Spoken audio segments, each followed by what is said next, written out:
Unrivaled Nation. This is a special edition video because I am out traveling. So this is a traveling edition of the Unrivaled Investing videos. And this week we're actually going to talk about Nike, which recently posted terrible results, causing the stock to drop precipitously over the last 5 years. The stock has delivered a terrible return, looking at a negative return of around 5% for the past 5 years. I actually did a prior video on Nike, which you can check out yourself from the end of last year, a few months ago, calling out effectively that I didn't quite like it at the then price of around $95 per share, but that I would revisit it closer to the 70s.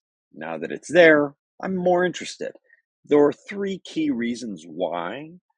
This is the usual framework for why I look at any company, which is that you have growth, the fundamentals, you have the cash flow of the business, and you have valuation. So you have those three key factors.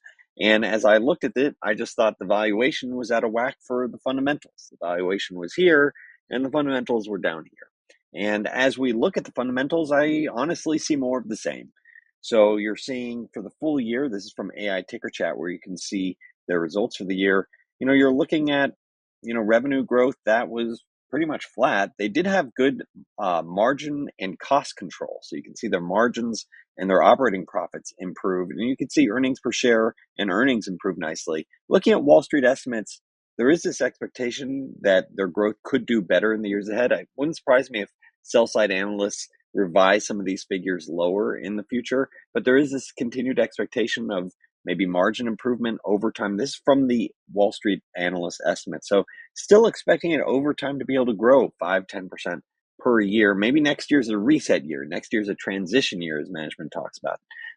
But as we dive further, into the results, there are some real red flags here, particularly looking at, their footwear business, where you can see that it had a 6% decline in the most recent quarter in North America. So to see that one of their key, it's footwear and apparel, the equipment is really tiny for the business. So to see footwear coming under pressure like this, down 2% for the year, 6% for that quarter, that's really not good. And so I want to understand in greater detail, what's going on here. Maybe management can provide some commentary. And so once again, I'm leveraging AI, help me go through the transcript or go through past transcripts. Is there any sort of recent commentary about the U.S. consumer that's causing this, a 6% drop? And, they talked about how they observed a pronounced decline in their lifestyle business, particularly within their digital channels. Most notable in their most recent quarter, significant underperformance in classic franchises. That doesn't sound good when you're saying, hey, something that's the classic, something that should be durable is starting to struggle. They talked about challenges in digital sales, possible saturation of certain product lines. So they're talking about revising 2025. So, they're going to have to, replan, come up with a new product line. Now they do talk about, oh yes, we do have some new products that are showing some promise, but it's still very early days. And they're also seeing signs that the U.S. consumer is becoming more cautious. So I'd say this dual challenge of maybe a stale portfolio, portfolio products plus a more cautious consumer is a concern for investors to be mindful of. And that it's just another data point about potentially a turning U.S. economy. So what has management said about their 2025 outlook? And honestly, it's not great, where they're talking about expecting revenues to decline in the first half of the year, with looking around a 10% decline, I think, for the next quarter, talking about high single digits decline.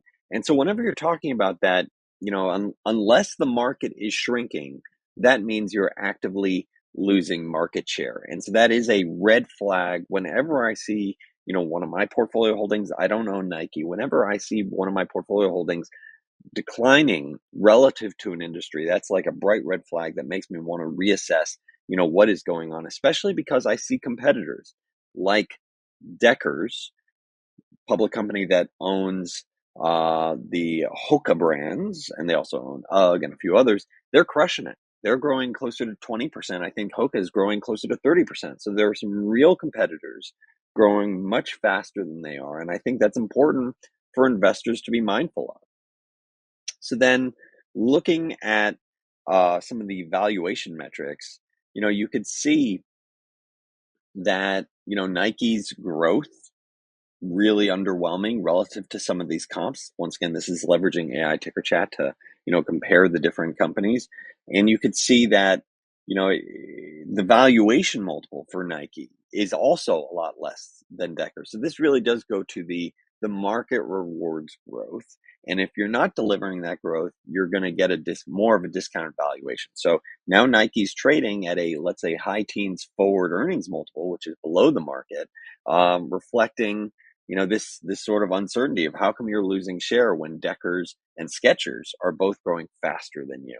This does reflect a real execution issue. As I mentioned already, they do have solid cost management. So you saw an improvement in profitability, but clearly the top line is reflecting a challenge with managing the consumer, whether or not it's a weakening consumer, having the right price points, having an attractive portfolio of different brands. So where does Nike stock go from here?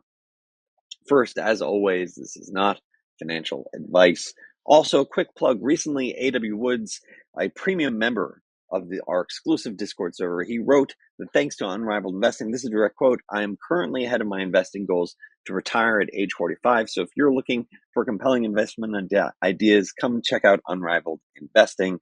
I share a weekly letter where I'm sharing my own portfolio updates, ideas that I'm finding compelling. For summertime, I might, people do take time off, so there'll be a little bit of that for myself.